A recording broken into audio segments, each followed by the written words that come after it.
The elevator dinged at 3:33 a.m. No one had called it. The doors opened, and inside stood a woman in a bridal gown soaked in blood, her face turned toward the corner, sobbing softly. Rule number 4 flashed in my mind. Do not interact with room 824's bride. If she appears anywhere else in the hotel, run. I backed away, but she started humming the hotel's old theme song and said my name. Asterisk rules for the night shift at Arlington Hotel clock in exactly at 11:57 p.m. Not earlier, not later. Never use the elevator after 3 a.m. The ballroom lights will flicker at 2:14 a.m. Do not investigate. If the bride from room 824 appears, look away and leave. Between 4 o'clock and 4:33 a.m., avoid mirrors. Do not talk to guests who check in with no luggage or shadow. At sunrise, close the ledger before 6 a.m. or you will not leave. That I've been working graveyard shifts for years. Correctional facilities, methadone clinics, even a security gig at a cemetery just outside Texarkana. But nothing, and I mean nothing, prepared me for the Arlington Hotel. The place loomed over Hot Springs like a decaying monument to something people weren't supposed to remember. I'd seen it in postcards growing up. Back then, it looked like something out of a Great Gatsby fever dream. Gold-trimmed balconies, mirrored halls, Art Deco lamps shaped like swans and serpents. But now, it was dying. Peeling wallpaper, hallways that echoed too loud, and always, this wet mildew smell that clung to your lungs like rot. Yet somehow, people still stayed here. Mostly tourists hunting ghosts. They didn't need to hunt. The ghosts were everywhere. Jesse, you ready for your first night? It was the concierge, Margaret, a heavy-set woman in her late 60s with thick round glasses and a permanent frown. She handed me a faded red uniform with a silver-stitched patch. Night Warden, Arlington Hotel, read the rules, she said flatly, pointing to a yellowing card on the desk. And whatever you do, don't talk to them. I laughed nervously. She didn't smile. You'll know, 11:57 p.m., I clocked in. The old punch clock shuddered like it didn't want to work anymore. The lobby was empty, except for a tall man in a black overcoat standing near the fireplace. No bags, no shoes, and when I passed behind him, there was no shadow. Rule 6. Do not talk to guests without luggage or shadow. I went around the counter and kept my eyes low as he whispered, "You're new, aren't you?" I didn't answer. His voice followed me like smoke. The last guy screamed for 13 minutes. 12:15 a.m. The mirror behind the bar's first real incident was with the mirror that I was doing my rounds, logging entries in the night ledger. When I passed by the old gold room, once a bustling speakeasy during Prohibition, I turned my head just slightly, just enough to see something move in the ornate mirror over the bar. It wasn't me. The reflection smiled. I wasn't smiling. I froze. Then I remembered rule number 5. Avoid mirrors after 4 a.m. It wasn't 4 o'clock yet, but I backed away anyway, slowly. Just then, the reflection raised its hand and bled from the palm. Mine didn't. New guy. Came a voice behind me, smooth and dry. I spun around. A man in a bellhop uniform stood there. Pale. Too pale. Like he hadn't seen the sun in decades. You see her yet? He asked. I blinked. See who? He smirked. The bride. You will. He faded as he walked down the corridor, literally. Just faded into the wallpaper like he was never real. 2:14 a.m. The ballroom light side read the rule twice before the shift. Do not investigate if the ballroom lights flicker at 2:14 a.m. I watched them flicker from the surveillance screen in the security office. Old-style chandeliers, swaying, shadows dancing like they were spinning in some invisible waltz that I could hear the music through the monitor. Scratchy, broken, like an old gramophone playing through bones that I shouldn't have gone.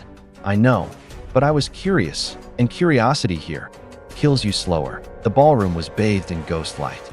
Dozens of people danced, only visible in the mirrors. On the floor, nothing. But in every mirror, people in 1920s attire spinning, smiling, laughing, except they weren't. Their eyes were missing. They felt me there. Their heads snapped toward the real-world space I occupied. One of them, his mouth a black pit of teeth, began walking toward the glass. Faster, faster, until he slammed into the inside of the mirror. I ran. 3:33 a.m. The bride. I heard it before. I saw her, the The soft dragging of lace across marble. The sobbing, muffled, like someone crying through water. I was outside the elevator. The doors dinged open. There she was. A blood-soaked bridal gown, veil torn and tangled in her black hair. She didn't look up, just faced the wall of the elevator, mumbling to herself. I stepped back.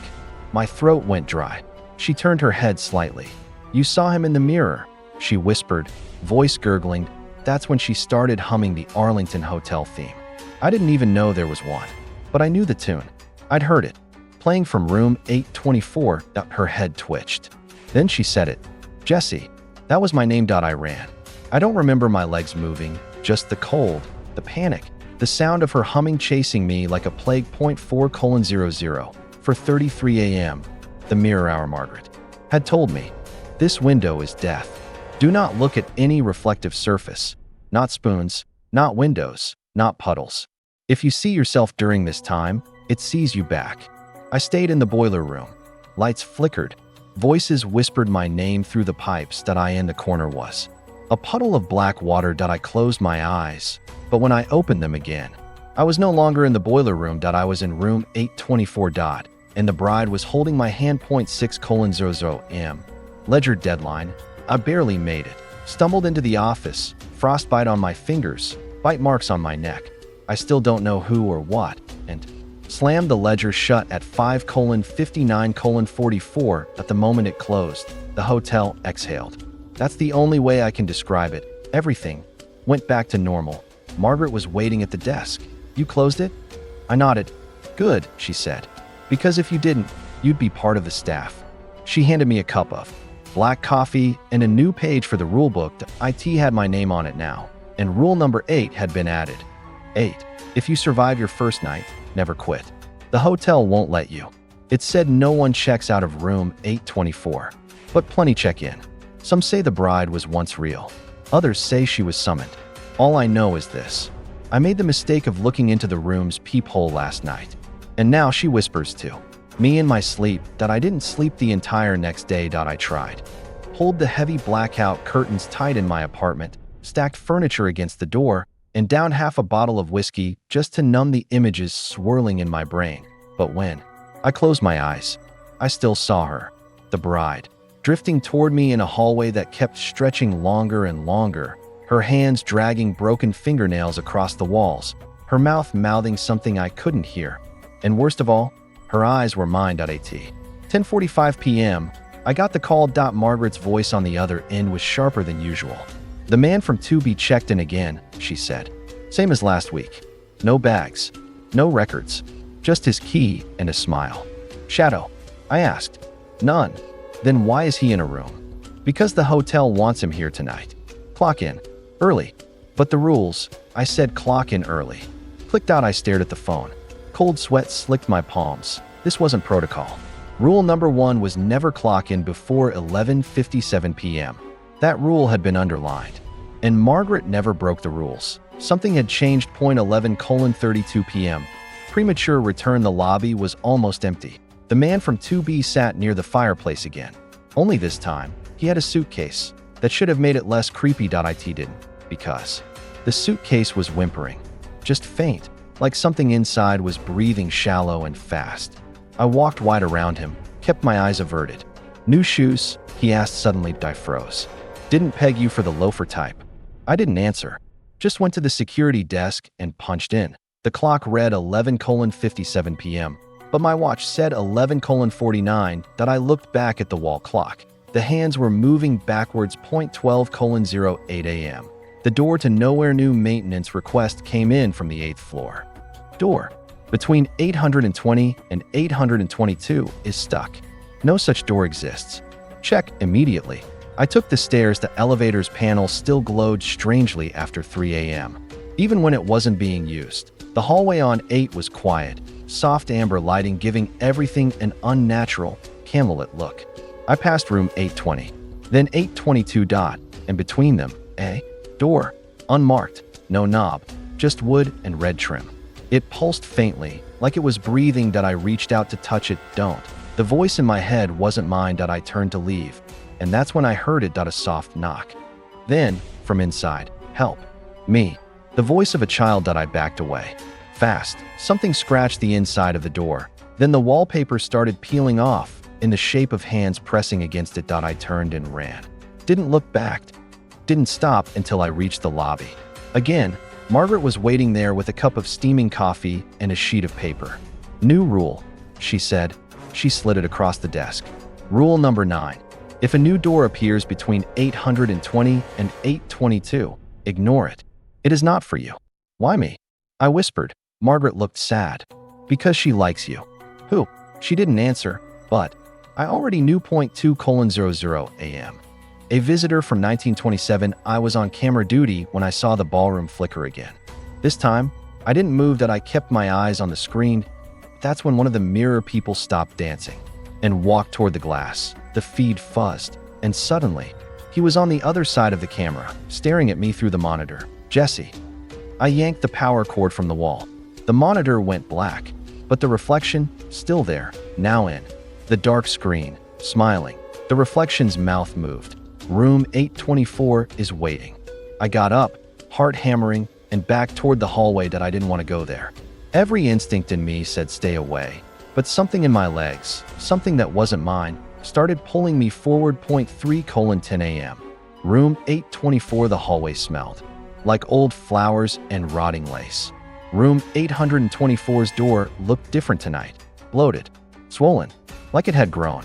The brass numbers pulsed faintly red, like an open wound. I reached out. The knob was cold as death. It turned on its own. The door creaked open. Inside, everything was covered in white sheets. Furniture, bed, a grand mirror in the corner was covered in a bridal veil. And on the bed, the bride, sitting, back turned, brushing her hair with a bone comb. She stopped, turned halfway. "Did you like the song I sang?" Her voice was in my head, not my ears. "Why me?"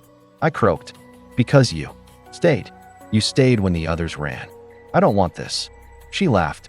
A horrible, wet sound. "You already belong." Suddenly the lights flickered. She was gone. I turned, only to find her inches from my face, staring into my soul with those empty black eyes. Her mouth opened impossibly wide.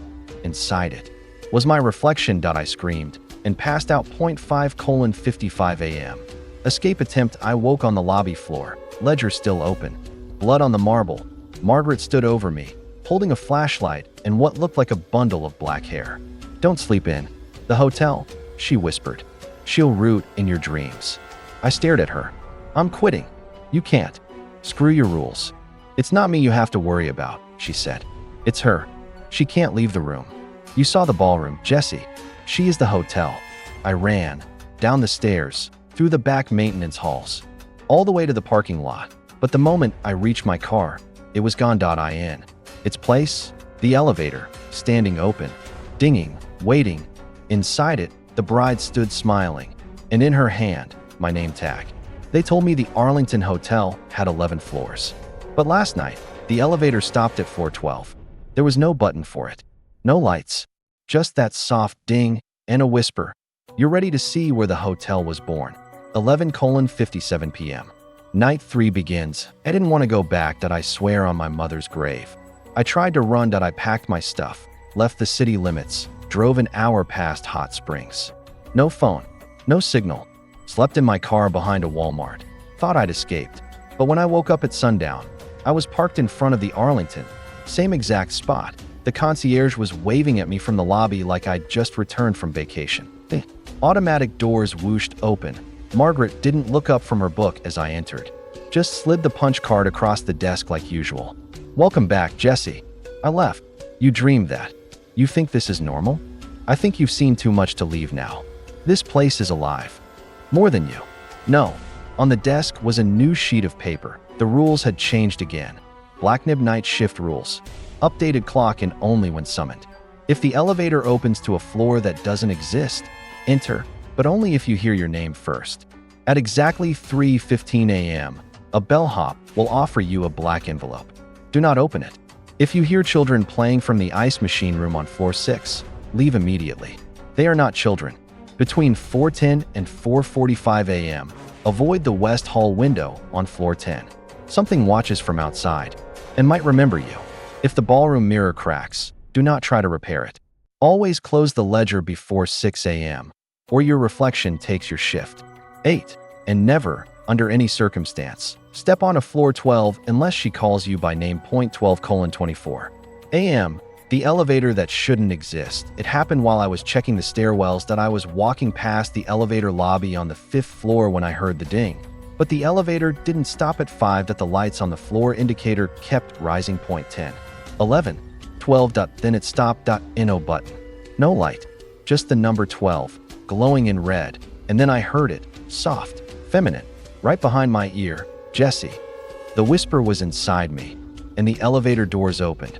The interior wasn't the same as before. It was darker, lined with rotting velvet. The floor was damp, soft underfoot like moss or old flesh. I should have walked away. But something, her, pulled me forward. The doors shut behind me, and the elevator dropped. Hard. 12:34 a.m. Floor 12. When the doors opened, the air was colder than anything I'd ever felt. Every breath I took crystallized in front of my face. The hallway was long, impossibly so, lit only by a single swaying light bulb at the end. The carpet was soaked, stained dark, as if something had bled there, over and over. At the end of the corridor, a door, black, locked with 4 rusted chains and a red wax seal. And above it, etched into the wood with crude fingernail marks, where she was made. I turned around to leave, but there were no elevator doors anymore, just a wall. The hallway was changing, stretching, and then I saw it. The bellhop, except he wasn't human anymore. His face had melted, revealing rows of silver teeth. His arms were far too long, fingertips dragging the floor. And in his hands, he held the black envelope. "She's almost ready," he rasped. "But you must choose." "Choose what?" He opened the envelope just slightly. A red eye blinked inside. I screamed and ran through the dark, down a twisting corridor that shouldn't have existed, until I slammed headfirst into room 824. But this wasn't the room I knew. This one pulsed like a living lung. The walls were made of stitched flesh. The light above buzzed with the sound of flies. And in the bed, she lay waiting, the bride, eyes wide open. "Do you want to know the truth, Jesse?" she whispered. She sat up. The room twisted around her like she was the center of gravity. And then she spoke. "They built this hotel on bones." "What?" "The Arlington stands on a mouth, Jesse. A gate. A crack in the world where things seep through. Things. Me." She stood. Her veil floated in the air like it was underwater. "They made me. In 1889. In that black room on floor 12. A vessel." She leaned in close. Her breath smelled like sulfur and old wedding cake. "Now I need someone new." Suddenly, the walls cracked. A chorus of voices screamed from inside. "Take him! Take him! Take him!" I backed away, but the floor opened. Beneath me. I fell and landed. 3:33 a.m. The lobby again. I woke up at the front desk. Ledger still open. My nose bleeding. Margaret sat across from me, dead-eyed, staring at an old photograph. She slid it across the desk without speaking. It was a black and white photo of the hotel's original construction crew. I scanned the faces. Then I saw it. Me, standing in the back row. Same face, same eyes. "You've always worked here," Margaret said softly. "That's not possible. Tom doesn't work here, Jesse. This place loops until you take her place." "What?" "Every bride must pass her veil to the next." She opened the drawer and pulled out a red-stitched bridal veil. "Rule 10, she said, voice cracking. "If you survive 3 nights, you must choose, wear the veil or become part of the hotel." I stood frozen. "You lied to me," I whispered. "No," Margaret said. "You lied to yourself. This isn't a hotel." "Then what is it?" "A memory, a prison, a god."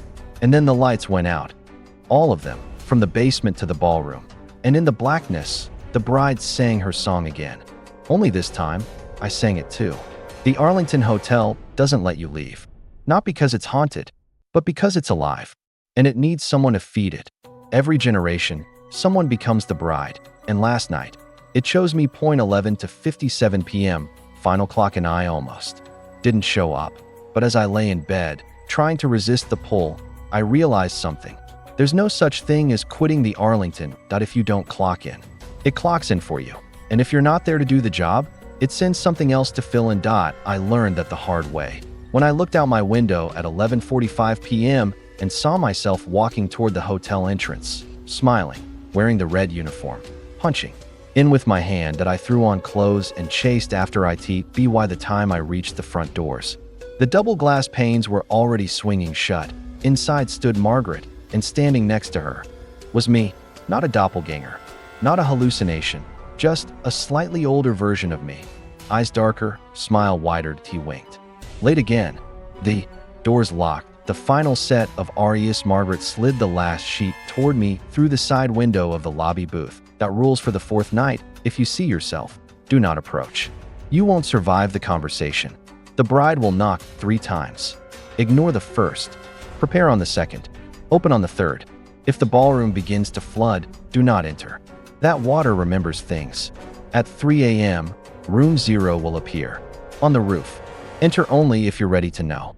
By 4:44 a.m., you must choose. Wear the veil or burn the veil. If you attempt to destroy the veil, she will come for you personally. Don't let her sing the entire song. Ever. Final rule. Only one of you leaves. Either the old version or the new. 1:13 a.m. The old wedding tape. The hallway TV started playing. Static gave way to black and white footage. The wedding. But the groom had no face. Just a swirling fog where his head should be. The bride looked familiar. Until I realized. It was me. I in the gown. I in the veil. Smiling wide. As 100 shadowy guests clapped silently. The tape looped again and again. Each time, my expression twisted more, until I was screaming, bloody, hands bound to the grooms. I punched the screen. Glass shattered. Behind the screen, tucked inside the back panel, was a small, delicate box made of bone. Inside was a folded letter, sealed in wax with the hotel emblem. To the next bride. I opened it. You do not escape the veil. You only postpone it or pass it on. She will not stop choosing until one of you chooses her. 2:45 a.m. The second knock. I heard it from room 824. Knock. Then nothing. I waited. I sat outside the room with a crowbar and a lighter. I wasn't going to wear the veil. I wasn't going to open that door. I was going to end this. I dragged gasoline up the stairs. Smashed the old wine bottles in the ballroom for fuel. Lined the hallway of floor 8 with torn sheets and matches. I poured a trail from the ballroom up to room 824. And waited. 3:33 a.m. The third knock. Knock. Knock. The door didn't just knock this time. It bent inward. Like something was pressing against it from the other side.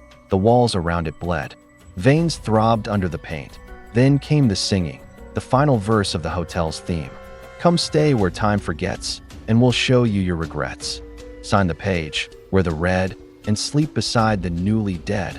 Rule number 7. Do not let her finish the entire song. She was one line away. I threw the match. 3:45 a.m. The bride burns. The fire spread faster than it should have. Like the building was made of paper soaked in gasoline and secrets. Flames licked the hallways. Smoke screamed. Room 824 burst open. But instead of fire pouring in, she walked out. The bride, still untouched. Flames bent away from her like terrified children. She looked at me. Eyes wide, hurt, betrayed. You won't wear it. Never. Then she will. Who? She smiled and whispered, the other you. 4:00 a.m. Rooftop. Room 0. I ran. The elevator was on fire, so I took the stairs. Every step heavier. My bones ached. My veins burned. I could feel her inside me. Twisting reality. I burst through the roof door expecting open air. Instead, I found room 0. A chapel. Old. Burned. Covered in ash. And at the altar, me. Older, wearing the veil, smiling, holding a knife. One of us has to wear it, he said. Then let it be you. I've already been you. But now you get to choose. He held out the veil in one hand. A lighter in the other. Burn it. Or become it. Behind him, the bride watched. Mouth open in silent song. I took the veil. Held it. Pulsed. Weighed more than it should. It was made of the memories of every poor soul who'd ever worked the graveyard shift here. Every lost child, every forgotten. Guessed that it wanted to live. I looked at the older me. He nodded. You either join them, or you free them. I poured the gasoline, lit the flame, held the veil in the fire. 4:44 a.m. The shriek, the veil didn't burn immediately. It screamed, The bride vanished. The hotel howled. Walls cracked. Mirrors shattered across every floor.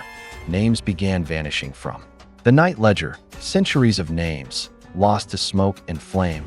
And then, silence. 5:55 a.m. The ledger closes. I stood in the lobby. Everything ash. Margaret was gone. No guests. Just smoke and the faint glow of the rising sun. The night ledger lay on the desk. Open. I looked down. Every page was blank, except the last 1.1 sentence, freshly written in red ink. You chose to burn the veil. The ledger slammed shut on its own, and the fire stopped. Epilogue. 1 week later, they found me wandering near the springs, clothes burned, skin blistered, eyes unfocused. They said the Arlington Hotel had been closed for years, condemned, boarded. Up. No guests. No staff. No survivors. But they pulled from my coat pocket a room key. Room 824. And in my left hand, a piece of burned red lace, still warm. Final rule.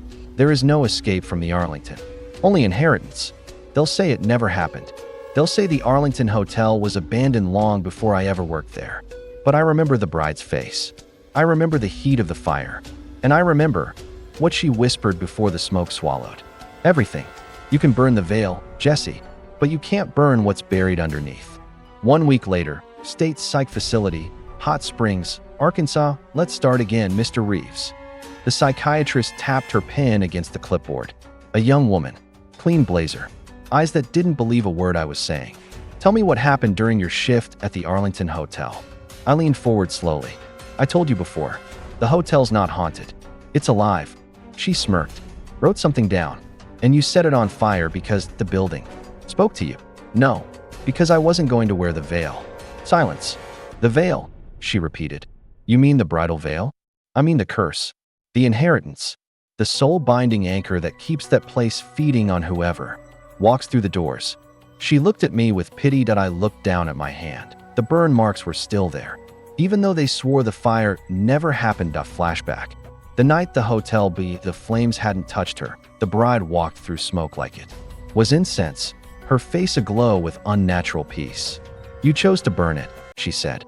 That means you're ready to see the truth. Walls crumbled behind her, but the floor beneath her feet remained untouched, glowing faintly with symbols carved in bone. I turned. Room 0 stood behind me, wide open, the interior no longer a chapel. Now it was a catacomb. A tunnel downward into the ground. Every hotel has a basement, she said. But the Arlington's basement is older than the mountain it was built on. Descending into the air were no lights, only the red, pulsing glow from behind the bricks. Like blood was pumping through the building itself. The bottom was a vast stone chamber, circular, with 12 black pillars. Each one had a face carved in the stone, screaming, and in the center, a bed. A wedding bed, rotted, drenched in something that might have once been silk, now black and crusted. This is where it began, the bride whispered. This is where they bound me to this place. The founding ritual, 1889. I saw it, like a vision stitched directly into my skull. A group of men in Masonic robes, rich, white-bearded, eyes black with greed. One of them was my ancestor. I recognized the face, the same one I saw in the old photograph Margaret gave me. They were chanting. A girl was strapped to the bed. We bind the veil to her blood. We build the walls from memory. We offer the first bride to the foundation, and they slit her throat. She smiled as she died, because she knew she'd never leave. That the veil never burns. Only thing is back in the present. I stood over the blackened altar. The bride stood behind me. Now you understand. Why me? Because someone has to remember. The hotel feeds on memory. I destroyed the veil. You destroyed a veil, but not the first, not the last. She knelt beside me, pulled from her mouth a long black thread. You can still choose. To do what? To leave. That easy. She smiled. No, never easy, but honest. She placed the thread in my hand, and when I closed my fingers around it, the hotel screamed. Back to reality. I woke up. In the forest, burned, bleeding. The hotel a distant silhouette of smoke and ruin. But when the fire department arrived, they found nothing. Just ashes and stone. No foundation. No walls. No bodies. No record the hotel was ever registered with the state. No room 824. No ledger. But they found me. And in my pocket, a red key at the psychiatric ward. 1 month later, Mr. Reeves, the doctor said. Do you still think the hotel was alive? I know it was. She sighed. Closed the folder. We're transferring you. To where? Private care. Somewhere quieter. As they wheeled me down the corridor, past flickering lights and pale walls, I felt it again, that vibration. I looked down. The hospital floor tile was black and red. The same color scheme as Arlington's ballroom. I looked up at the elevator. There was a new button. 12. Began to glow. The new Valley wake up each night in a different place. Sometimes in a hotel I've never seen before. Sometimes in a hospital. Sometimes at home. But all the doors are locked from the outside. The bride's song plays through vents. The mirror shows me other versions of myself. The ledger appears on the nightstand. Always blank. Always waiting. My final W. Whoever finds this. If someone offers you a night shift job at a hotel that shouldn't exist anymore, if they hand you a red key, if they give you a list of strange rules, walk away. And no matter how broke you are, and no matter how bad life gets. Because it doesn't matter if you follow the rules. The Arlington remembers your name anyway. And once it does, you belong to her forever.